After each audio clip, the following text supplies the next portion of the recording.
Hello, and welcome back to In Between Sessions, the podcast that explores the ways you can take care of your mental health in the time in between your therapy sessions. Today's episode is all about the magic of tabletop role-playing games, and not just the swords and spells kind of magic. I'm joined by Justin Barron, a Kansas City-based actor and the founder of Tipsy Bard KC, an immersive tabletop role-playing game experience designed to help people connect, play, and explore in a safe and welcoming space. With a background in theater and a deep love of storytelling, Justin brings a really thoughtful, creative perspective to how these games can support connection, imagination, and growth. And just because it's going to be relevant throughout this episode, the acronym for tabletop role-playing games is TTRPGs. After Justin and I recorded this episode, I saw a social media post from Darbi Keene announcing that she was running a Therapeutic TTRPG group and that she's a certified Therapeutic game master. I couldn't believe that such a thing existed, nor could I believe the timing of seeing her post almost immediately after recording this conversation with Justin. I decided to reach out to her to see if she'd be willing to offer her perspective on the therapeutic use of TTRPGs. And lucky for us, she said yes. Darbi Keene is a licensed clinical social worker and a certified therapeutic game master based in Missouri. She runs a private practice called Walking with Wildflowers, where she works with neurodivergent and LGBTQ+ clients. Darbi brings both clinical expertise and lived experience to her work, including her use of tabletop role-playing games as a creative, affirming therapeutic tool. You'll hear her thoughts sprinkled throughout this episode, offering both the lived experience of participating in these games and the expert perspective on how and why they can be so therapeutic. Together, Justin and Darbi paint a really rich picture of how fantasy worlds can help us show up more fully in our real ones. So without further ado, let's dive in. Hi, Justin Barron. What have you been up to between sessions? Hi, I have been escaping the world a lot into various fun other worlds that are just better than this one. Escaping the world sounds really great right now. I'd love to hear more about that. It's just better in every way. I use my imagination a lot in pretty much everything that I do. And the main way that I do that is through... Are you familiar with tabletop role-playing? I'm familiar with tabletop role-playing only because of you, but say more for people who may not know. I thought maybe we should spoon feed this for the audience. Tabletop role-playing. People are familiar with things like Monopoly, or even things like Settlers of Catan, maybe. Board games. So think of board games, but less structured and more creative. I like to think of it as collaborative storytelling. So as somebody who did a lot of theater, it is just what the doctor ordered. Yeah. It's fantastic. I love it. I'm addicted to it. I've made a small business out of it. Yeah. So Dungeons and Dragons would be an example of this type of game, right? Yes, good point. Yes, Dungeons and Dragons, D&D is definitely the most popular tabletop role-playing game. It's one of the oldest, arguably the first, and it kind of started everything off. So it has the right to be like the one that everybody knows about for sure. Sure. But it's one in a plethora of options. Yeah, there's like so many more than that. Yeah. And so RPGs is the like shorthand for this, right? Yes. Yeah. Okay. I say TTRPGs only because when I Google RPGs, video games comes up first and foremost, which is understandable. That's a much more popular format. Okay. So just for the listeners, I'll be referring to them as RPGs because it's a lot of words and a lot of letters. That's great. So when did you first get into RPGs? Pretty late in life. I mean, relatively speaking. I know a lot of people I've met have been playing for 30 years or since they were a kid. I didn't get started until I graduated from college. So I've been playing for about 10 years. I got into it during a summer stock theater contract I was doing out in Colorado. And you know, when you're stuck in, not stuck, I mean, it's beautiful out there, but it's like a small town Colorado, you know, Yeah. outside of taking in nature and all the beauty and everything. It's like, what are we going to do? It's just a bunch of young creatives just looking for something to do. And it was the perfect opportunity for my friend Graham to introduce us to D&D. And that was my first exposure to it, like I said, about 10 years ago. And I've just been going nonstop since. Yeah. And so before being introduced to RPGs, you had already been in theater for a long time. So it sounds like creativity has sort of been this escape for you that you were talking about. Yeah. Do you feel like you've always sort of used it as a coping strategy? Wow, that's a good question. No, not always. I do think early on it was just the fun of it and like the newness of it, and there was just so much to like dig into. That's more what I was focused on. But the coping aspect Hmm. really came about during COVID, during the Yeah. pandemic, during the quarantine, because it was kind of like going right back to that first summer where it's like, we're stuck here. What are we going to do? Yeah. But by then, it was a little more of a theaters are shut down. I have all of this creativity just like needing a place to release, basically. Yeah. And so it was that point where I was sort of like, hey, I have some friends who love to do this with me. This is something that we can play online. This is something that Right. we can do in a performance type format as well. And so right now, to not go on too big of a tangent, I run I own and operate a small business called Tipsy Bard KC, and we host events all around the Kansas City area for tons of people and private public events, everything. But that sort of grew out of the original business design, if you will, that I had, which happened during the quarantine, and that was called Ghostlight RPGs. And Ooh. that was fully online, and it was basically me and a bunch of performance needing Yeah. friends of mine who were desperate to like get into a character, and we would do like 12 episode stories on Twitch, on like streaming services, and then we put them on Yeah. YouTube. And basically we would just do that for every 2 months. We were doing a different one, and it was a great way to sort of build a community of people Yes. in like the world. I mean, we had listeners in different countries. We had all over the US. I mean, it was great. We really built a community out of that. And that's Yeah. really where Tipsy Bard came from, that, cuz when COVID stopped, when you know, when everything was opening back up in the world around us, all of a sudden I didn't want to spend all my time online, and I was Right. like, I want to play games with people in person, but all the people I had met are living you know, hours Yep. away. And so I said, I need to do something similar, but in the community around me. And yeah, and that's kind of where it came from. That's amazing. I was thinking that while you were talking that, one of the other parallels with theater, yes, the creativity obviously, but the community, the sense of community in theater is huge and such a big aspect of it. And I also think of, especially for me, I think of D&D as being like such a strong community of people who like really love this and are passionate about this.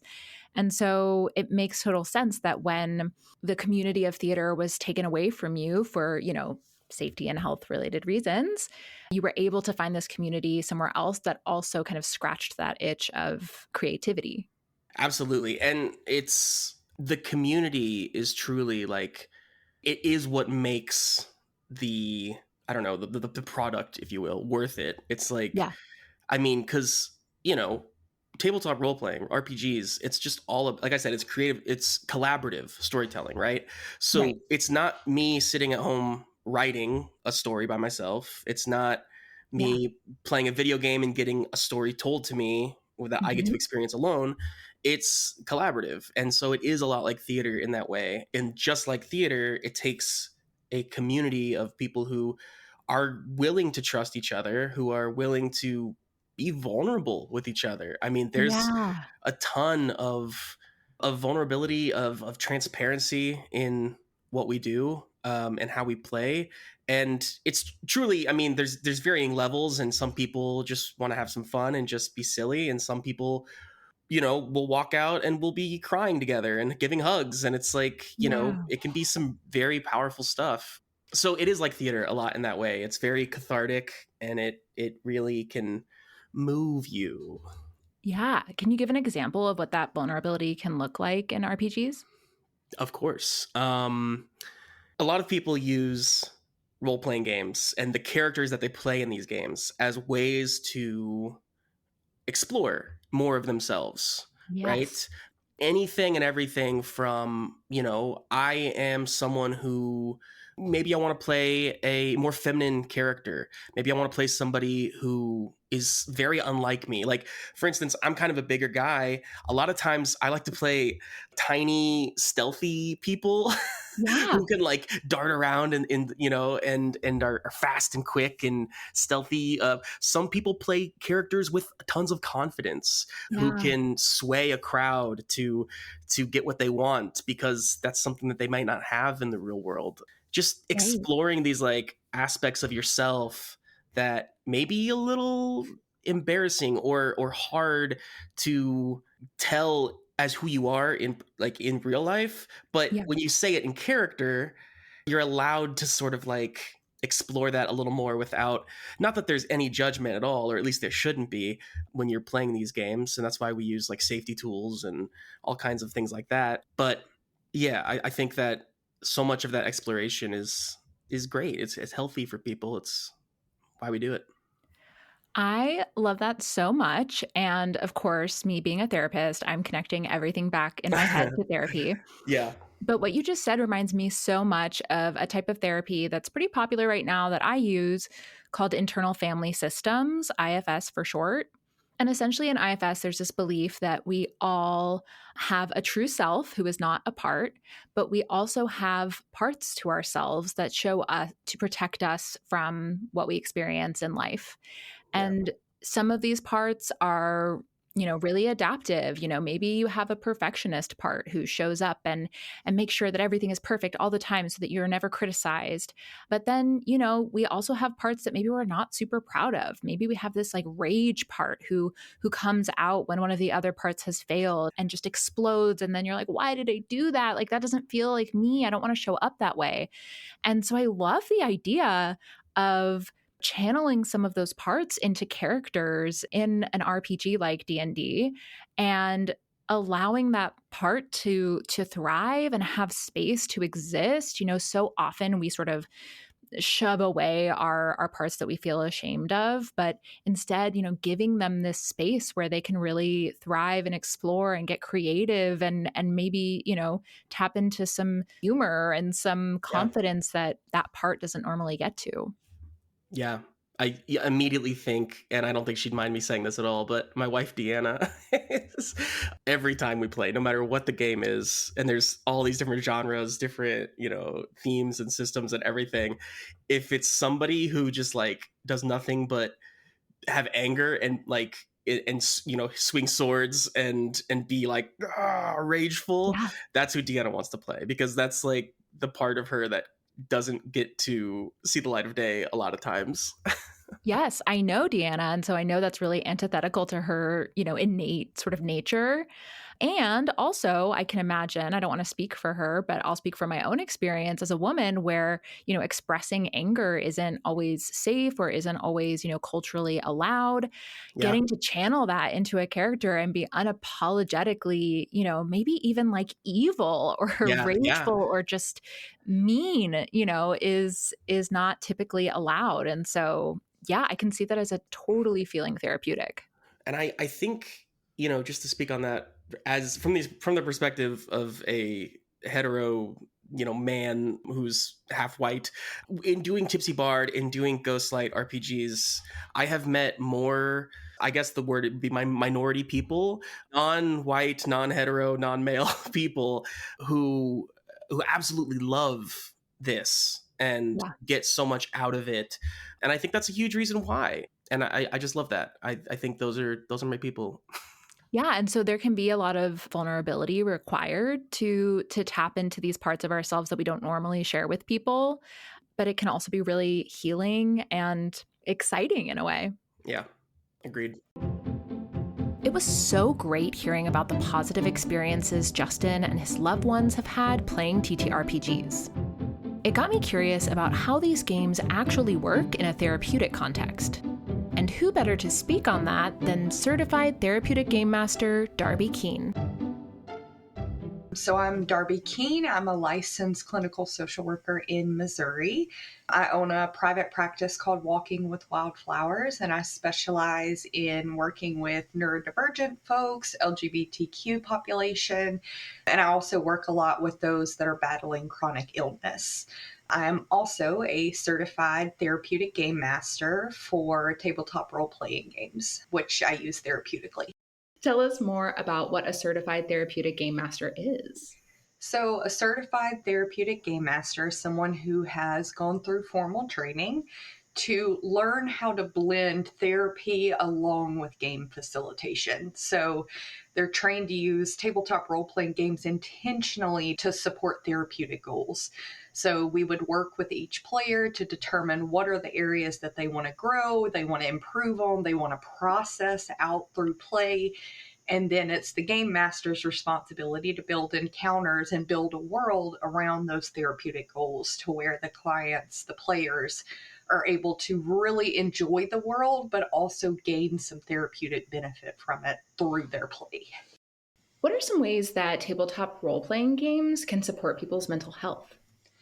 So, tabletop role playing games, whether you are thinking about it as a teenager or an adult, it provides a safe, low stakes way of exploring a lot of different things, whether that's exploring identity or exploring personality, exploring different roles we might take on, such as like a caretaker, a parent, a child. And it basically allows for people to heal therapeutically through play. So instead of having to tackle something that feels really, really heavy, really scary, really dangerous, we can actually play that out through very curated encounters in tabletop role playing games.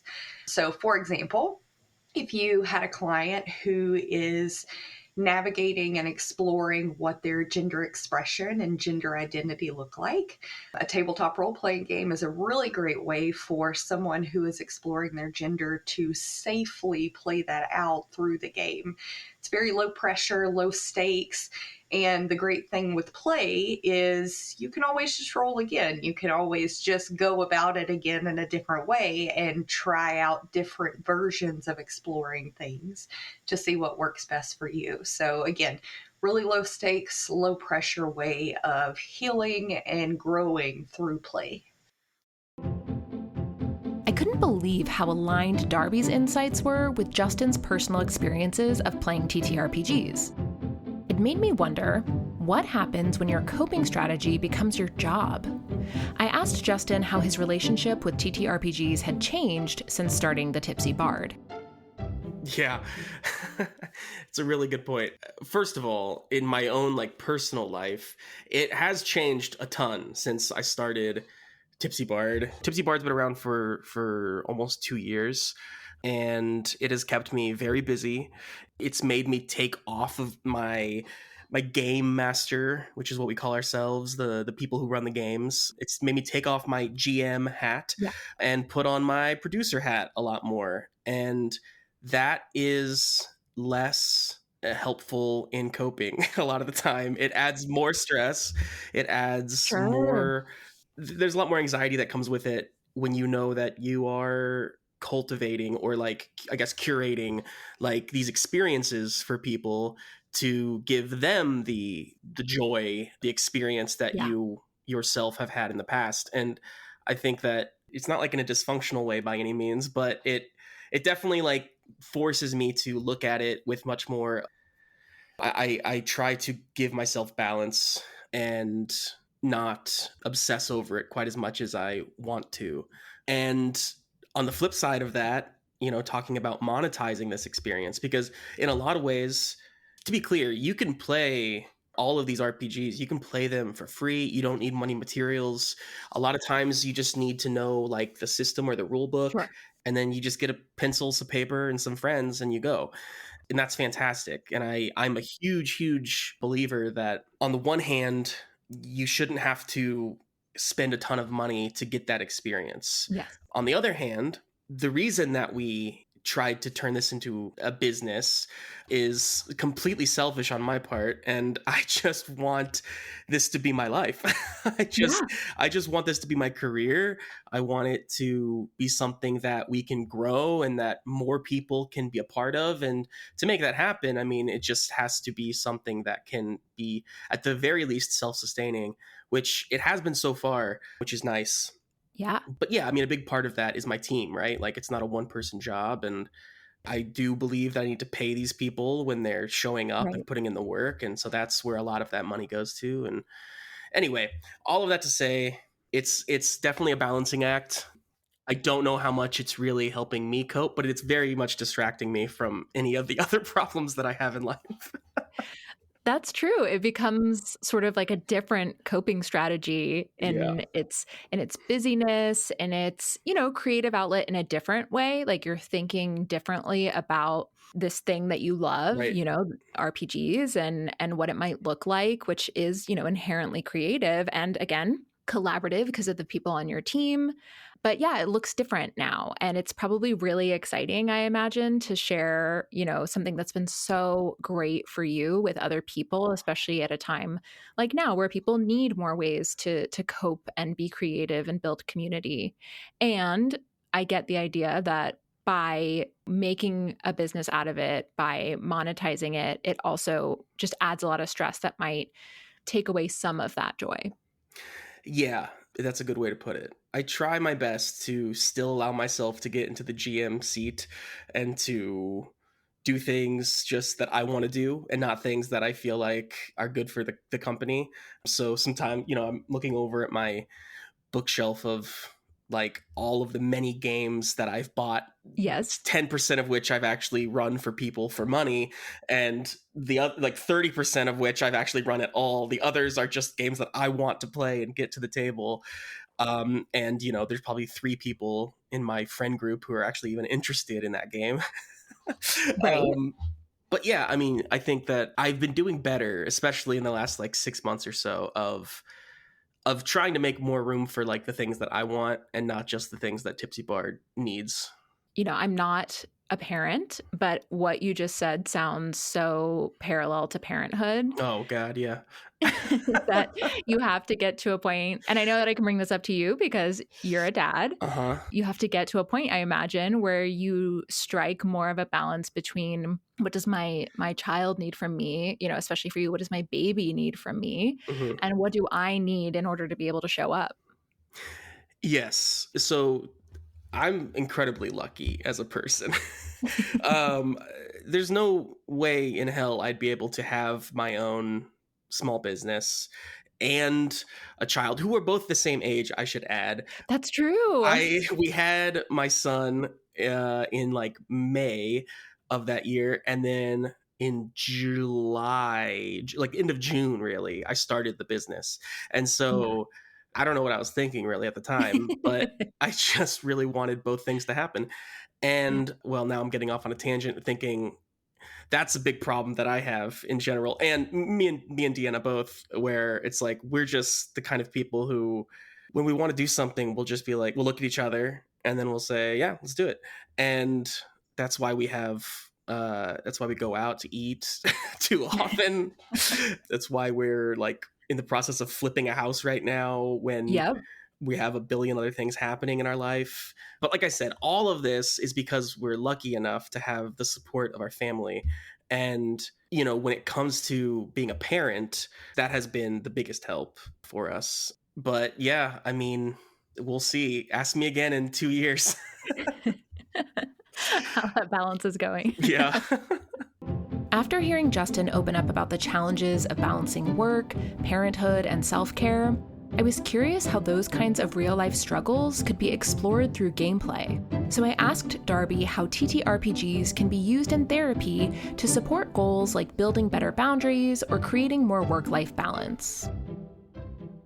Yeah, I mean, literally any therapeutic goal that you could have for yourself that you want to explore and work on, you can apply it to a TTRPG. So, I mean, for social skills, we set up an encounter for you specifically curated around you being able to practice whatever communication skills you're wanting to grow in. So, boundary setting, for example, self advocacy, you can set up encounters and scenarios to where those players' characters are able to practice those skills, which helps create a little bit of distance and disconnect between us and that issue at hand, to where it doesn't feel as threatening or as insecure.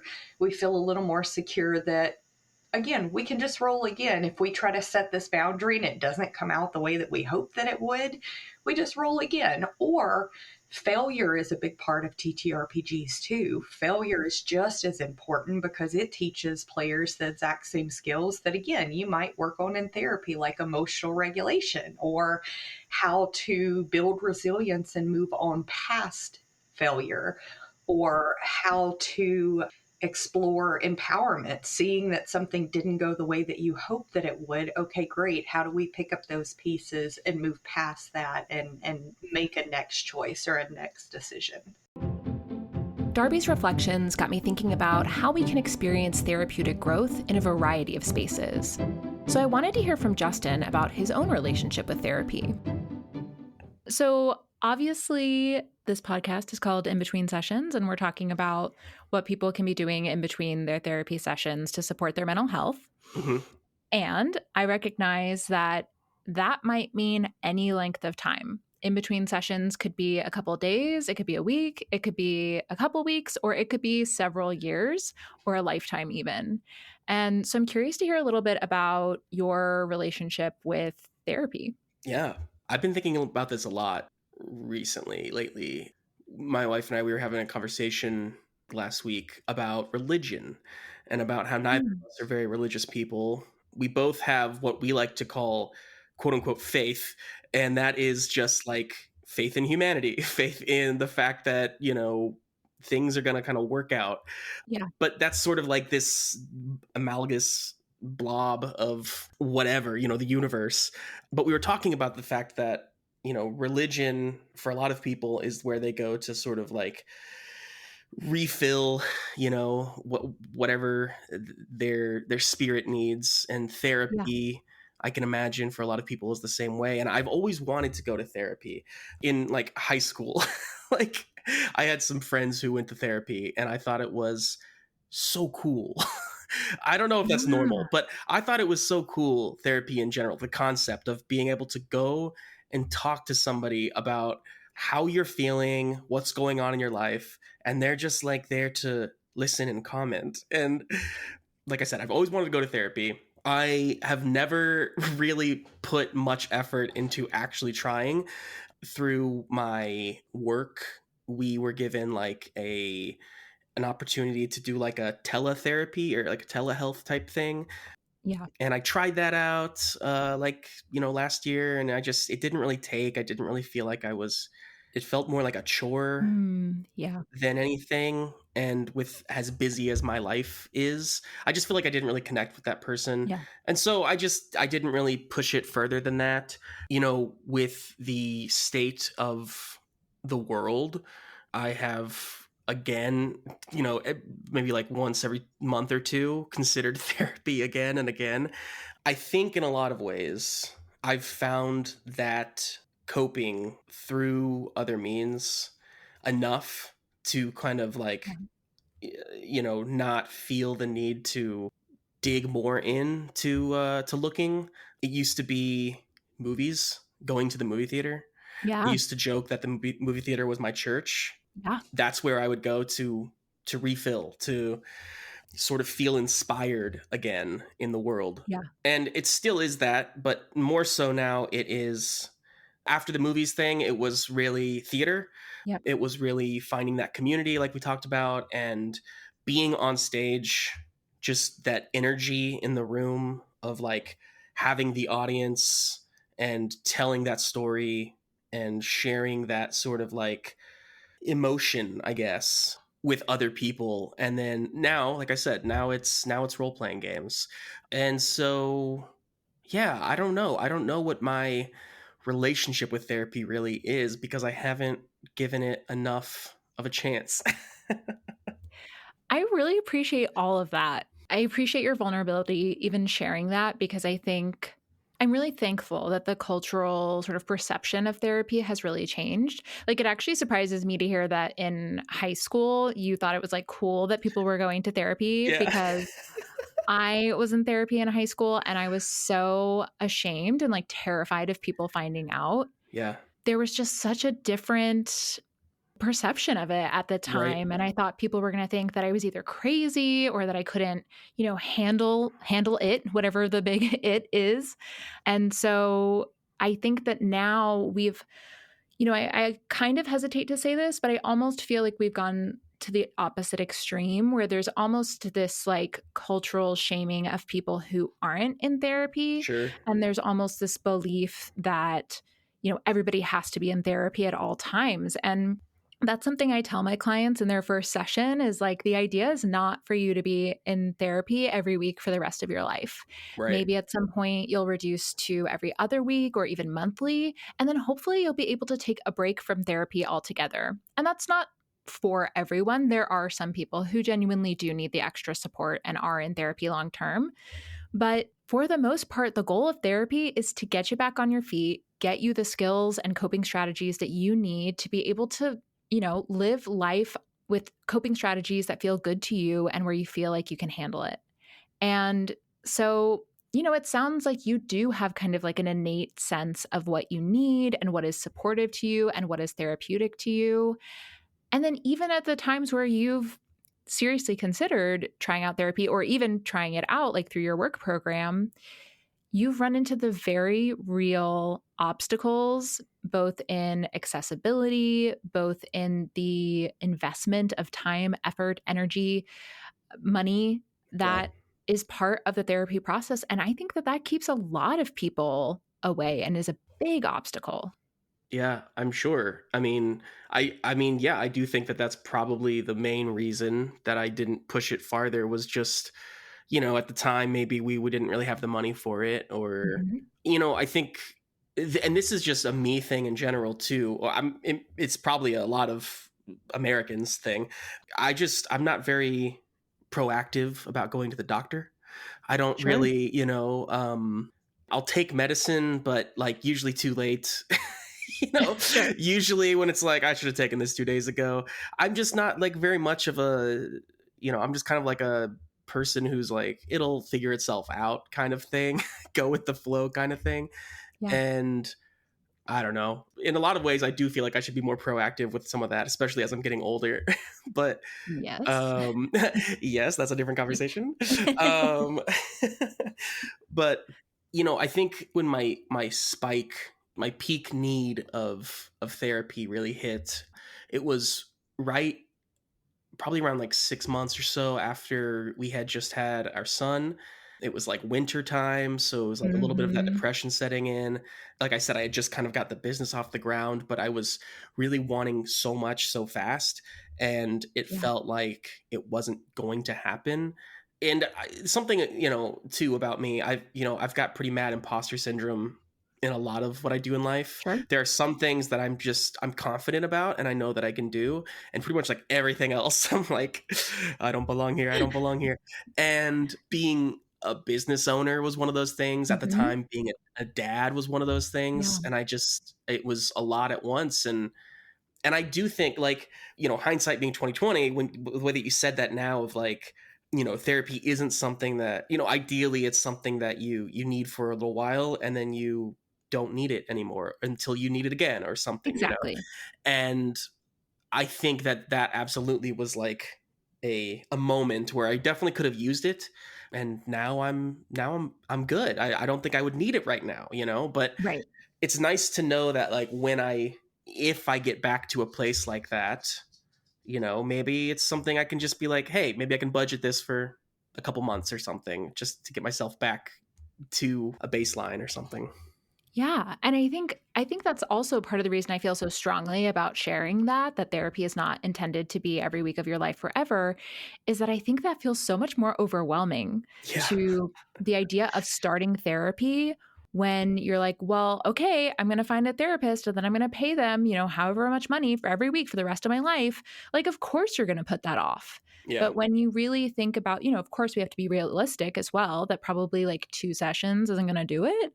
But knowing that like this isn't going to be forever, I'm going to get through, this hard period of my life. And the best outcome really is that in that process, you find a therapist that you really like and that you jive with. And then their door is always open and you can go back to them and you don't have to completely start over with somebody new, because that's also overwhelming. Yeah. I went through that when I moved here. I had to find a new therapist, and then my insurance changed. And so I had to find a different therapist. And then my insurance changed again. And so I had to find a different therapist. And, starting over with your life story that many times is just like, maybe I just won't. Right. And Right. for me, obviously, it's really important to be in therapy, being a therapist myself. And so that's what kept me going. But if I didn't have that motivation, yeah, it probably would have been a lot easier to just be like, I'm done. Yeah, I think so. It's really funny because I, like you, and I have maybe 3 to 4 other friends who I really trust who are also therapists, and it's like, well, I can't. None of you can be my therapist, and I wish I knew Right. somebody as good as you. Yeah. But I mean, not that there aren't. Obviously, like I said, I Sure. should But just how do you find them? look. Yeah, yeah. Yeah. Hi there, listeners. I'm jumping in here because as I listened back to the episode, I realized that was a pretty big question to leave unanswered. How do people go about finding the right therapist for them? I thought I should briefly share just a few resources. If you're wanting to use insurance benefits, you can always go through your insurance portal, but to be honest, they're usually not super reliable and can be pretty tricky to navigate. So I typically recommend that people look at Psychology Today. On Psychology Today, you can filter by insurance, specialties, and so many other preferences. It really kind of is the go-to resource for people to find a therapist. There's also therapist.com and Mental Health Match, which I'll be honest, I'm less familiar with, but they both seem pretty promising. Regardless of your method of finding potential therapists, I definitely recommend that you do a consultation call with at least 2 to 3 of them to assess their vibe, ask about insurance, scheduling, the types of therapy that they offer, and their knowledge about your specific presenting concerns. Most therapists do offer a free 15 to 20 minute consult, so I definitely recommend that you take them up on that. And if you do a session or 2 with a therapist and they're not feeling like the right fit, you should never feel stuck. You can start with a new therapist at any time, and you can even ask your current therapist if they have any referral recommendations. While I could go on, I'll leave it at that for now, and I'll send you back to the episode. So I'm curious, what are you going to do before your next session? For my next session, I am probably going to finish flipping a house. Yeah. That's been a whole new aspect of life, learning so many new skills. Yeah. Learning a whole new career path, to be honest, which has been exciting, super exciting, very rewarding, but God, are we ready to be done with it? I'm sure. Yeah. So I'm going to be doing that. We got a Tipsy Bard event coming up in a couple weeks. I'm not sure if by the time this airs, it will already have been passed, but it's going to be our last one for a little while. I'm taking a break from Tipsy Bard, not necessarily for like a mental health reason, more so to allow myself time to get back into theater.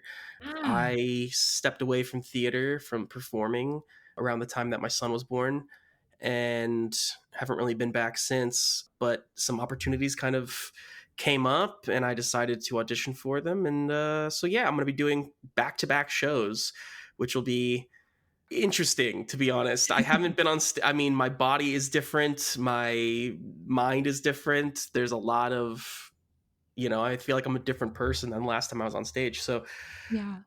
I don't know, I'm interested in seeing how that's going to go. It's going to help me determine like if it's something I still want to do. Right. And then I'll get to go back to do some more Tipsy Bard stuff after that. So that'll be nice to kind of return to that. But I'm doing a billion things at once, and apparently that's how I like it. So I'm just gonna keep doing that. Yeah, it sounds very kind of full circle. Like there's been so much change for you, it sounds like, since pretty much the pandemic. Yeah. And that helped kind of not create, because you already had this RPG coping strategy, but really sort of reinforced this coping strategy that you had. And that kind of organically led into starting Tipsy Bard and, monetizing that skill and that coping strategy and that thing that you love. And then that has kind of like taken on its own life. And then now, again, it feels like kind of organically you're going back to this other form of creativity and escape and community for yourself, of getting back on stage and exploring what that's like. And something I talk about a lot with my clients is there really aren't bad coping strategies. They're just coping strategies that we over rely on without enough diversity in our set of coping skills.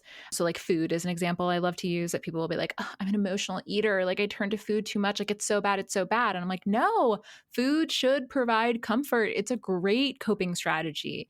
It just can't be our only one, like pretty much every coping strategy ever. Yeah. Like, exercise can't be your only coping strategy because you're going to injure yourself or exhaust yourself or dehydrate yourself. Sure. And so it sounds like you're kind of just organically cycling through these various sources of joy and community and creativity for yourself, and continuing to explore new opportunities and also stay open to new ways to be fulfilled and to cope, including the idea of maybe starting therapy someday if it's ever the moment for you.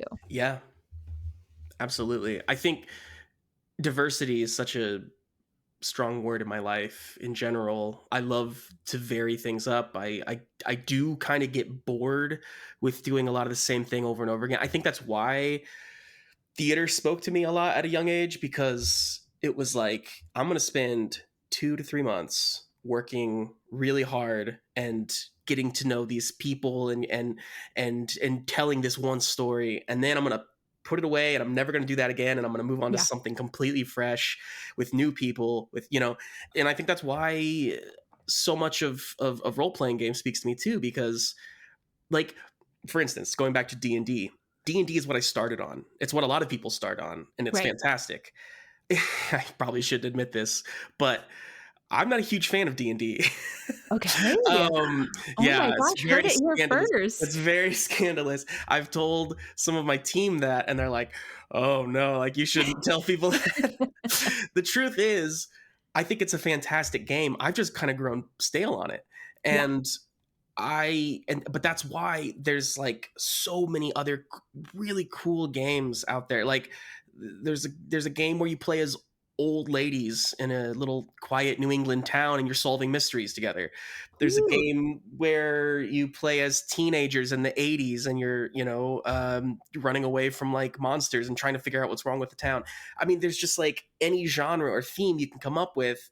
Yeah. There's a game for it. And they're so different, and they give you different feelings and different stories and vibes. And I just think that it'll never grow old for me. And that's part of the appeal. That's amazing. I love that. Well, Justin, thank you so much for being today's guest on In Between Sessions. I loved hearing more about how you cope through creativity and community and get a sense of escape, and all of the amazing supports that you have in your life. Thank you so much. Thank you. Thanks so much for having me. I appreciate this, and I'd love to chat more about it. I loved getting to hear both the lived experience and the therapeutic insight into what makes tabletop role-playing games so powerful. I want to send a huge thanks to Justin and Darbi for sharing their time, their perspectives, and a little bit of their magic with us.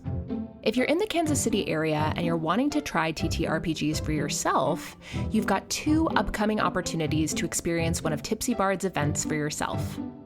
On September 20th, you can return to the whimsical world of Camp Wanna-Rolla-Crit to explore the Dungeon of the Death Flame, complete with outdoor activities, scout badges, and a collaborative, homemade adventure built on teamwork and friendship. Then, on October 5th, Tipsy Bard will be diving into the new Daggerheart system with Into the Witherwild, a dark and whimsical setting perfect for both seasoned players and folks brand new to the game. Expect themed food, drink, music, and a welcoming space to learn together. Tickets for both events are available now at tipsybardkc.com, where you can also sign up for their newsletter to stay in the loop about future campaigns. All the links you need are in the show notes. And if you're interested in exploring TTRPGs from a therapy perspective, Darbi is currently accepting new clients for her Therapeutic TTRPG groups. These story-based games use collaborative storytelling, character exploration, and dice mechanics to support emotional growth, social connection, and self-discovery. She offers one-shot sessions for youth and is enrolling adults in an ongoing therapeutic campaign. All of her information is linked in the show notes as well. As always, thank you so much for listening. Feel free to reach out on Instagram at InBetweenSessionsPodcast or shoot me a message through my email address in the show notes to share any feedback or to give a glimpse into how you're applying what you've heard in these episodes. Take good care, and I'll see you next time in Between Sessions.